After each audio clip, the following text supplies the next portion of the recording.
ಕೊಲೆ ಕೇಸ್ನಲ್ಲಿ ಜೈಲು ಸೇರಿರುವ ದರ್ಶನ್ಗೆ ಟೆನ್ಷನ್. ಫಾಸ್ಟ್ ಟ್ರ್ಯಾಕ್ ಕೋರ್ಟ್ಗೆ ಹೋಗುತ್ತಾ ದಾಸನ ಕೇಸ್. ಹೈ ಸೆಕ್ಯೂರಿಟಿ ಸೆಲ್ನಿಂದಲೇ ಪತ್ನಿ ವಿಜಯಲಕ್ಷ್ಮಿಗೆ ದರ್ಶನ್ ಕರೆ. ನಾಳೆ ಬಳ್ಳಾರಿ ಜೈಲಿಗೆ ಮಗನ ಭೇಟಿಗೆ ಬರ್ತಾರಂತೆ ದರ್ಶನ್ ತಾಯಿ ಮೀನಾ. ರೇಣುಕಾಸ್ವಾಮಿ ಅಶ್ಲೀಲ ಮೆಸೇಜ್ ಬಗ್ಗೆ ರಾಗಿಣಿ ಶುಭಾ ಪೂಂಜಾ ಹೇಳಿದ್ದೇನು? ವಾಲ್ಮೀಕಿ ಕೇಸ್ನ ಮಾಸ್ಟರ್ ಮೈಂಡ್ ಮಾಜಿ ಸಚಿವ ನಾಗೇಂದ್ರನ. ಮಲ್ಲೇಶ್ವರಂ ಬಿಜೆಪಿ ಕಚೇರಿಯಲ್ಲಿ ಹೆಚ್ಚಿದ ಭದ್ರತೆ. ಎಲ್ಲದರ ಮಾಹಿತಿ ಕರ್ನಾಟಕ ಟಾಪ್ 20ಯಲ್ಲಿ. ಡಿ ಗ್ಯಾಂಗ್ನ ಕೊಲೆ ಪ್ರಕರಣಕ್ಕಾಗಿ ಫಾಸ್ಟ್ ಟ್ರ್ಯಾಕ್ ಕೋರ್ಟ್ ಅಥವಾ ಸ್ಪೆಷಲ್ ಕೋರ್ಟ್ ಸ್ಥಾಪಿಸಲು ಪೊಲೀಸರು ಕಾನೂನು ತಜ್ಞರ ಮೊರೆ ಹೋಗಿದ್ದಾರೆ. ಈ ಬಗ್ಗೆ ಪ್ರತಿಕ್ರಿಯಿಸಿರುವ ನಗರ ಪೊಲೀಸ್ ಆಯುಕ್ತ ಬಿ ದಯಾನಂದ್, ಕಾನೂನು ತಜ್ಞರೊಂದಿಗೆ ಸಮಾಲೋಚಿಸಿ ಫಾಸ್ಟ್ ಟ್ರ್ಯಾಕ್ ಕೋರ್ಟ್ ಅಥವಾ ಸ್ಪೆಷಲ್ ಕೋರ್ಟ್ಗೆ ಮನವಿ ಮಾಡಲಾಗುತ್ತೆ ಅಂತ ಹೇಳಿದ್ದಾರೆ. ಇದೇ ವಿಚಾರಕ್ಕೆ ಗೃಹ ಸಚಿವ ಪರಮೇಶ್ವರ್ ಪ್ರತಿಕ್ರಿಯಿಸಿ, ಶೀಘ್ರದಲ್ಲೇ ಫಾಸ್ಟ್ ಟ್ರ್ಯಾಕ್ ಕೋರ್ಟ್ ರಚನೆಗೆ ಸರ್ಕಾರ ಚಿಂತನೆ ನಡೆಸಲಿದೆ. ಈ ಬಗ್ಗೆ ಕೋರ್ಟ್ ತೀರ್ಮಾನ ಮಾಡಬೇಕಿದೆ ಅಂತ ತಿಳಿಸಿದ್ದಾರೆ. ಇನ್ನು ಫಾಸ್ಟ್ ಟ್ರ್ಯಾಕ್ ಕೋರ್ಟ್ ಮಾಡಿದ್ರೆ ದರ್ಶನ್ಗೆ ಸಂಕಷ್ಟ ಎದುರಾಗಲಿದೆ. ಜಾಮೀನು ಸಿಗೋದೇ ಕಷ್ಟವಾಗಲಿದೆ. ಒಂದೇ ವರ್ಷದಲ್ಲಿ ಪ್ರಕರಣ ಟ್ರಯಲ್ ಮುಗಿಯಲಿದೆ. ಜೊತೆಗೆ ಒಂದು ವಿಚಾರಣೆಯನ್ನು ರಾಜ್ಯ ಸರ್ಕಾರದಿಂದ ಘೋಷಿಸಲಾಗಿದೆ. ಅದನ್ನು ನಮ್ಮ ಅಡಿಷನಲ್ ಸಿಪಿ ಕ್ರೈಮ್ ಚಂದ್ರಗುಪ್ತ ಅವರು ಮಾಡ್ತಾರೆ. ಡಿಪಾರ್ಟ್ಮೆಂಟ್ನ ಓವರಾಲ್ ವಿಚಾರಣೆ ಸಮಗ್ರವಾಗಿ ಅಲ್ಲಿ ಮತ್ತು ಅದಕ್ಕೆ ಬೇಕಾಗಿರ್ತಕ್ಕಂಥ ಏನು ಕ್ರಮಗಳನ್ನು ಕೈಗೊಳ್ಳಬೇಕು ಇವುಗಳನ್ನೆಲ್ಲ ಪ್ಲಗ್ ಮಾಡಲಿಕ್ಕೆ ಅನ್ನೋದು ಕಾನೂನು ತಜ್ಞರೊಂದಿಗೆ ಚರ್ಚೆಯನ್ನು ಮಾಡಿ ಮುಂದಿನ ಕ್ರಮಗಳನ್ನು ಕೈಗೊಳ್ಳುತ್ತಾರೆ. ದರ್ಶನ್ ಕೇಸಲ್ಲಿ ಫಾಸ್ಟ್ ಟ್ರ್ಯಾಕ್ ಕೋರ್ಟ್ ಮಾಡಬೇಕು ಅನ್ನೋದನ್ನು ಅದನ್ನು ತೀರ್ಮಾನ ಮಾಡ್ತಾರೆ. ರಿಕ್ವೆಸ್ಟ್ ಮಾಡಿದ್ದಾರೆ ಸರ್ ಡಿಪಾರ್ಟ್ಮೆಂಟ್. ಅದು ಒಂದು ಚಿಂತನೆ ಇದೆ. ಯಾಕೆಂದರೆ ಬೇಗ ಮುಗಿದೋದ್ರೆ ಅದು ಕೇಸು ಏನು ತೀರ್ಮಾನ ಕೋರ್ಟ್ ತೀರ್ಮಾನ ಮಾಡುತ್ತೋ. ಈಗ ಅವರೆಲ್ಲ ಚಾರ್ಜ್ ಶೀಟ್ ಸಬ್ಮಿಟ್ ಮಾಡಿದ್ದಾರೆ. ಎಫೆಕ್ಟಿವ್ ಆಗಿ ಅದನ್ನೇನೇನು ಎವಿಡೆನ್ಸಸ್ಸು ಸಿಕ್ಕಿದೆಯೋ ಅದನ್ನೆಲ್ಲ ಸಬ್ಮಿಟ್ ಮಾಡಿದ್ದಾರೆ. ಅದರ ಆಧಾರದ ಮೇಲೆ ತೀರ್ಮಾನ ಆಗುತ್ತೆ. ಚಿತ್ರದುರ್ಗದ ರೇಣುಕಾಸ್ವಾಮಿ ಮೇಲೆ ಡಿ ಗ್ಯಾಂಗ್ ದಾದಾಗಿರಿ ರಹಸ್ಯ ಬಟಾಬಯಲಾಗಿದೆ. ಚಾರ್ಜ್ ಶೀಟ್ನಲ್ಲಿನ ಸಾಕ್ಷ್ಯಗಳನ್ನು ಕಂಡು ಕೊಲೆ ಆರೋಪಿ ದರ್ಶನ್ ಬೆಚ್ಚಿ ಬಿದ್ದಿದ್ದಾರೆ. ತನ್ನ ವಿರುದ್ಧ ಸಿಕ್ಕಿರುವ ಸಾಕ್ಷ್ಯಗಳ ಬಗ್ಗೆ ತಿಳಿದು ದಂಗಾಗಿರುವ ಆರೋಪಿ ದರ್ಶನ್ ರಾತ್ರಿ ಇಡೀ ಬಳ್ಳಾರಿ ಸೆಂಟ್ರಲ್ ಜೈಲಿನಲ್ಲಿ ತಲೆ ಕೆಡಿಸಿಕೊಂಡು ಒದ್ದಾಡಿದ್ದಾರೆ. ಬೆಳಗ್ಗೆ ಜೈಲು ಸಿಬ್ಬಂದಿ ನೀಡಿದ ತಿಂಡಿಯನ್ನು ತಿನ್ನದೆ ಟೆನ್ಷನ್ನಲ್ಲಿ ಇದ್ದರು.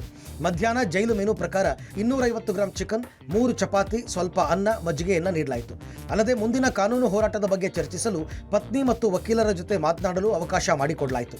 ಜೈಲು ನಿಯಮದ ಪ್ರಿಸನ್ ಕಾಲ್ ಸಿಸ್ಟಮ್ ಅಡಿ ಫೋನ್ ಕಾಲ್ಗೆ ಅವಕಾಶ ಕೊಡಲಾಯಿತು. ಸಾಮಾನ್ಯ ಕೈದಿಗಳು ಇರುವ ಬ್ಯಾರಕ್ ಪಕ್ಕದಲ್ಲಿರುವ ಜೈಲಿನ ಸಭಾಂಗಣಕ್ಕೆ ಬಂದು ಕರೆ ಮಾಡಿ ಮಾತನಾಡಬೇಕಿತ್ತು. ಆದರೆ ಭದ್ರತಾ ದೃಷ್ಟಿಯಿಂದ ದರ್ಶನ್ ಇರುವ ಹೈ ಸೆಕ್ಯೂರಿಟಿ ಸೆಲ್ನಲ್ಲೇ ಫೋನ್ ಕಾಲ್ ವ್ಯವಸ್ಥೆ ಮಾಡಲಾಗಿದೆ. ಹೀಗಾಗಿ ಪತ್ನಿ ವಿಜಯಲಕ್ಷ್ಮಿ ಮತ್ತು ವಕೀಲರ ಜೊತೆ ಮಾತನಾಡಿ ಕಾನೂನು ಹೋರಾಟದ ಬಗ್ಗೆಯೂ ಚರ್ಚೆ ನಡೆಸಿದ್ದಾರೆ. ಬಳ್ಳಾರಿ ಜೈಲಲ್ಲಿ ಕೈದಿ ದರ್ಶನ್ ದಿನ ಕಳೀತಾ ಇದ್ದಾರೆ.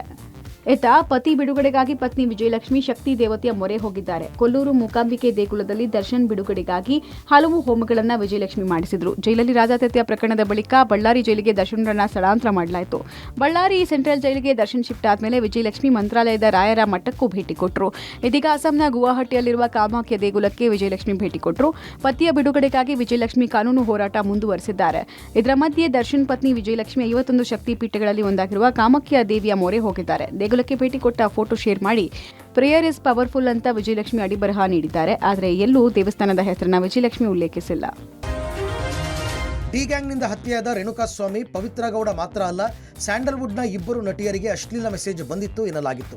ಈ ಬಗ್ಗೆ ನಟಿ ರಾಗಿಣಿ ದ್ವಿವೇದಿ, ಶುಭಾ ಪೂಂಜಾ ಸ್ಪಷ್ಟನೆ ಕೊಟ್ಟಿದ್ದಾರೆ. ನನಗೆ ಅಶ್ಲೀಲ ಸಂದೇಶಗಳು ಬಂದಿರುವ ಮಾಹಿತಿ ಇಲ್ಲ ಎಂದಿದ್ದಾರೆ. ನನ್ನ ಪ್ರೊಫೈಲನ್ನು ಏಜೆನ್ಸಿ ಹ್ಯಾಂಡಲ್ ಮಾಡುತ್ತೆ. ಹೀಗಾಗಿ ಅಶ್ಲೀಲ ಸಂದೇಶಗಳು ನನಗೆ ಬಂದಿರುವ ಮಾಹಿತಿ ಇಲ್ಲ. ಬಂದಿದ್ರೂ ನಾನು ಅದನ್ನು ಓದುವುದಿಲ್ಲ ಅಂತ ಹೇಳಿದ್ದಾರೆ. ನನ್ನ ಗಮನಕ್ಕೆ ಬಂದಂತೆ ಯಾವುದೇ ಕೆಟ್ಟ ಸಂದೇಶ ಬಂದಿಲ್ಲ ಅಂತ ರಾಗಿಣಿ ಪಬ್ಲಿಕ್ ಟಿವಿಗೆ ಸ್ಪಷ್ಟನೆ ಕೊಟ್ಟಿದ್ದಾರೆ. ಇನ್ನು ನಟಿ ಶುಭಾ ಪೂಂಜಾ, ನನ್ನ ವೈಯಕ್ತಿಕ ಖಾತೆಗೆ ಇಂತಹ ಯಾವುದೇ ಅಶ್ಲೀಲ ಮೆಸೇಜ್ಗಳು ಬಂದಿಲ್ಲ ಅಂತ ತಿಳಿಸಿದ್ದಾರೆ. ಈ ಬಗ್ಗೆ ಸ್ಟೇಟಸ್ ಹಾಕಿ ಸ್ಪಷ್ಟನೆ ಕೊಟ್ಟಿದ್ದಾರೆ. ವಾಲ್ಮೀಕಿ ನಿಗಮ ಬಹುಕೋಟಿ ಹಗರಣ ಪ್ರಕರಣಕ್ಕೆ ಟ್ವಿಸ್ಟ್ ಸಿಕ್ಕಿದೆ. ಮಾಜಿ ಸಚಿವ ನಾಗೇಂದ್ರ ಅವರೇ ಇಡೀ ಪ್ರಕರಣದ ಮಾಸ್ಟರ್ ಮೈಂಡ್ ಅಂತ ಜಾರಿ ನಿರ್ದೇಶನಾಲಯ ಚಾರ್ಜ್ ಶೀಟ್ನಲ್ಲಿ ಉಲ್ಲೇಖಿಸಿದೆ. ಇಡೀ ಸಲ್ಲಿಕೆ ಮಾಡಿರುವ ದೋಷಾರೋಪ ಪಟ್ಟಿಯಲ್ಲಿ ಡೀಲ್ನ ಸಂಪೂರ್ಣ ಮಾಹಿತಿ ಉಲ್ಲೇಖಿಸಲಾಗಿದೆ. ವಾಲ್ಮೀಕಿ ಭ್ರಷ್ಟಾಚಾರ ಪ್ರಕರಣದ ಮಾಸ್ಟರ್ ಮೈಂಡ್ ನಾಗೇಂದ್ರ ಆಗಿದ್ದು, ಸತ್ಯನಾರಾಯಣ ವರ್ಮಾ ಜೊತೆ ನಿಕಟ ಸಂಪರ್ಕ ಹೊಂದಿದ್ರು. ಅಲ್ಲದೆ ಹಣದ ಬಳಕೆಯ ಬಗ್ಗೆಯೂ ದೋಷಾರೋಪ ಪಟ್ಟಿಯಲ್ಲಿ ತಿಳಿಸಲಾಗಿದೆ. ಮಾಜಿ ಸಚಿವ ನಾಗೇಂದ್ರನ ಅಣತಿಯಂತೆಯೇ ಸಂಪೂರ್ಣ ಹಣದ ವಹಿವಾಟು ನಡೆದಿದೆ. 21 ಕೋಟಿ ರೂಪಾಯಿ ಹಣವನ್ನು ಲೋಕಸಭಾ ಚುನಾವಣೆಗೆ ಬಳಸಿದ್ದಾರೆ. ಬೆಂಗಳೂರು ಮತ್ತು ಬಳ್ಳಾರಿಯಲ್ಲಿ ಮನಿ ಟ್ರಯಲ್ ನಡೆದಿದೆ ಅಂತ ಉಲ್ಲೇಖಿಸಲಾಗಿದೆ. ನಾಗೇಂದ್ರ ಸೇರಿ 5 ಆರೋಪಿಗಳ ವಿರುದ್ಧ ದೋಷಾರೋಪ ಪಟ್ಟಿಯನ್ನ 82ನೇ ಜನಪ್ರತಿನಿಧಿಗಳ ನ್ಯಾಯಾಲಯಕ್ಕೆ ಇಡಿ ಸಲ್ಲಿಸಿದೆ. ರಾಮೇಶ್ವರಂ ಕೆಫೆ ಬ್ಲಾಸ್ಟ್ ಕೇಸ್ ಸಂಬಂಧ ಎನ್ಐಎ ಸಲ್ಲಿಸಿರುವ ಚಾರ್ಜ್ಶೀಟ್ನಲ್ಲಿ ರಾಜ್ಯ ಬಿಜೆಪಿ ಕಚೇರಿ ಮೇಲೂ ಉಗ್ರರಿಂದ ವಿಫಲ ಬಾಂಬ್ ದಾಳಿ ಯತ್ನ ನಡೆದಿತ್ತು ಅನ್ನೋ ಮಾಹಿತಿ ಬಯಲಾಗಿದೆ. ಈ ಬೆನ್ನಲ್ಲೇ ಗೃಹ ಇಲಾಖೆ ಸೂಚನೆ ಮೇರೆಗೆ ಮಲ್ಲೇಶ್ವರಂ ಬಿಜೆಪಿ ಕಚೇರಿಗೆ ಭದ್ರತೆ ಇನ್ನಷ್ಟು ಹೆಚ್ಚಳ ಮಾಡಲಾಗಿದೆ. ಮೆಟಲ್ ಡಿಟೆಕ್ಟರ್ ಬಿಗಿ ತಪಾಸಣೆ ಹೆಚ್ಚುವರಿಯಾಗಿ ಪೊಲೀಸರ ನಿಯೋಜನೆ ಮಾಡಲಾಗಿದೆ. ಇನ್ನು ಬಿಜೆಪಿ ಕಚೇರಿ ಉಗ್ರರ ಟಾರ್ಗೆಟ್ ಆಗಿದ್ದ ವಿಚಾರ ಬಿಜೆಪಿ ನಾಯಕರನ್ನ ಕೆರಳಿಸಿದೆ. ಇದು ರಾಜ್ಯ ಗೃಹ ಇಲಾಖೆ ಹಾಗೂ ಗುಪ್ತಚರ ಇಲಾಖೆಯ ಅತಿ ದೊಡ್ಡ ವೈಫಲ್ಯ ಅಂತ ಆಕ್ರೋಶ ವ್ಯಕ್ತಪಡಿಸಿದ್ದಾರೆ. ಪ್ರತಿಪಕ್ಷ ನಾಯಕ ಆರ್ ಅಶೋಕ್ ಮಾತನಾಡಿ, ಕಾಂಗ್ರೆಸ್ ಸರ್ಕಾರ ಬಂದ ಮೇಲೆ ಭಯೋತ್ಪಾದಕರಿಗೆ ಭಯದ ವಾತಾವರಣ ಇಲ್ಲ ಎಂದಿದ್ದಾರೆ. ಕರ್ನಾಟಕದಲ್ಲಿ ಕಾಂಗ್ರೆಸ್ ಸರ್ಕಾರ ಬಂದ ಮೇಲೆ ಒಂದು ರೀತಿ ಭಯೋತ್ಪಾದಕರಿಗೆ ಭಯದ ವಾತಾವರಣನೇ ಇಲ್ಲ. ಅವರು ರಾಮೇಶ್ವರಂ ಕೆಫೆ ಬದಲಾಗಿ ಬಿಜೆಪಿ ಕಚೇರಿಯಲ್ಲೇ ಬಾಂಬ್ ಬ್ಲಾಸ್ಟ್ ಮಾಡಬೇಕು ಅಯೋಧ್ಯೆ ರಾಮ ಮಂದಿರದ ಉದ್ಘಾಟನಾ ಸಮಾರಂಭದಲ್ಲಿ ಅನ್ನೋದು ಅವ್ರದ್ದು ಮಾಡಿರೋಂಥ ಹುನ್ನಾರ ಈಗ ಬಟಾ ಬಯಲಾಗಿದೆ. ಅಂದರೆ ಟಾರ್ಗೆಟ್ ಯಾರು? ಹಿಂದೂಗಳು ಟಾರ್ಗೆಟ್. ಕೇಂದ್ರ ಸರ್ಕಾರದ ವೈಫಲ್ಯತೆಯ ಬಗ್ಗೆ ಈಗ ತೋರಿಸ್ತಾ ಇದೆ. ಅದು ಎನ್ಐಎ ಯಾರ ಕೆಳಗಡೆ ಬರುತ್ತೆ? ಕೇಂದ್ರ ಸರ್ಕಾರದ ಕೆಳಗಡೆ ಬರುತ್ತೆ. ಅವ್ರ ಜವಾಬ್ದಾರಿಯಲ್ಲಿ ಇದನ್ನೆಲ್ಲ ವಾಚ್ ಮಾಡಬೇಕಾಯಿತು. ಇದನ್ನು ಯಾವ ರೀತಿ ನಮ್ಮ ಕರ್ನಾಟಕ ರಾಜ್ಯದ ಪೊಲೀಸು ಮತ್ತು ಸರ್ಕಾರ ಎಲ್ಲ ರೀತಿಯಲ್ಲಿ ಸಹಕಾರ ಕೊಡೋಂಥ ಸಂದರ್ಭದಲ್ಲಿ ಅವರು ಸಹ ಇದು ಎಚ್ಚೆತ್ಕೊಂಡು ಇನ್ನು ಮುಂದಿನ ದಿನಗಳಲ್ಲಿ ಈ ಥರ ಘಟನೆಗಳಾಗ್ದಂಗೆ ನೋಡಬೇಕಾಗಿರೋದು ಅವ್ರ ಜವಾಬ್ದಾರಿ ಅಂತ ನಾನು ಹೇಳಬಲ್ಲೆ. ಮೈಸೂರಿನ ಮೂಡಾ ಭೂಮಿಯಲ್ಲಿ ಪ್ರಭಾವಿಗಳಿಗೆ ನಿವೇಶನ ಆರೋಪ ಸಂಬಂಧ ಮೂಡಾ ಪ್ರಾಧಿಕಾರದ 18 ಅಧಿಕಾರಿಗಳಿಗೆ ನೋಟಿಸ್ ನೀಡಲಾಗಿದೆ.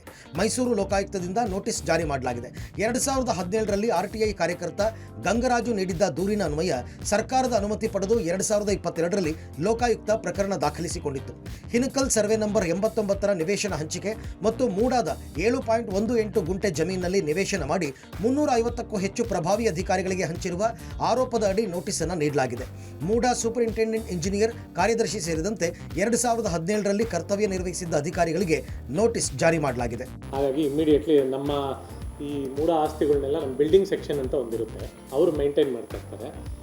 ಸದರಿ ಸಂಬಂಧಪಟ್ಟವರಿಗೆ ಇಮಿಡಿಯೇಟ್ಲಿ ನೋಟಿಸ್ ಕೊಟ್ಟು ಇದ್ರ ಬಗ್ಗೆ ಬಂದಿರೋ ಪತ್ರಿಕೆಗಳಲ್ಲೂ ಮತ್ತು ಮಾಧ್ಯಮಗಳಲ್ಲಿ ಬಂದಿರೋದ್ರ ಬಗ್ಗೆ ಎಕ್ಸ್ಪ್ಲನೇಷನ್ ಕೊಟ್ಟು ಏನಿತ್ತು ಅಲ್ಲಿ CCTV ಕ್ಯಾಮ್ರಾಗಳಿತ್ತಾ ಇಲ್ವಾ, ಏನಾಗಿದೆ ಏನು ಅಂತ ಸಂಪೂರ್ಣ ಮಾಹಿತಿಯನ್ನು ಇಮಿಡಿಯೇಟ್ಲಿ ತುರ್ತಾಗಿ ಕೊಡೋಕ್ಕೆ ನಾನು ಹೇಳಿದ್ದೀನಿ. ಸೂಪರಿಂಟೆಂಡೆಂಟ್ ಇಂಜಿನಿಯರ್ಗೆ ನೋಟಿಸ್ ಕೊಟ್ಟಿದ್ದೀನಿ. ಒಂದು ಎಲ್ಲ ಚೆಕ್ ಮಾಡಿಕೊಂಡು ಏನೇನಿದೆ ಅಂತ ಒಂದು ವರದಿ ಕೊಡಿ ಅಂದ್ಬಿಟ್ಟು ನಾನು ಅವ್ರಿಗೆ ಕೇಳಿದ್ದೀನಿ. ವರದಿ ಬರುತ್ತೆ, ವರದಿ ಬಂದ ಮೇಲೆ ಹೇಳ್ತೀನಿ.